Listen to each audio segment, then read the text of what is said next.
అందరికీ praise the lord. 5th మే ఈరోజు యేసయ్య మిమ్మల్ని చూసి చెప్తున్నది ఏంటంటే, నీ కృప నా కనుల ఎదుట నుంచుకొని ఉన్నాను అని కీర్తనలు 26:3లో చెప్పబడింది.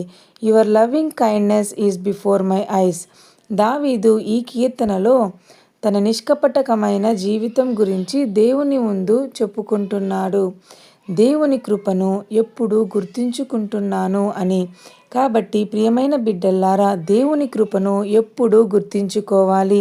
సత్యంలో నడవడం ముఖ్యము.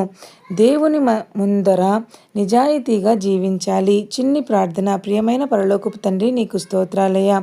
నీ కృపను ఎల్లప్పుడూ గుర్తించుకునే హృదయాన్ని మాకు ఇవ్వుము తండ్రి. సత్యంలో నడిచే జీవితం మాకు ప్రసాదించుము తండ్రి. నీకు ఇష్టమైన మార్గంలో మమ్మల్ని నడిపించుము తండ్రి. యేసు నామములో అడిగి వేడుకుంటున్నాము తండ్రి. ఆమేన్.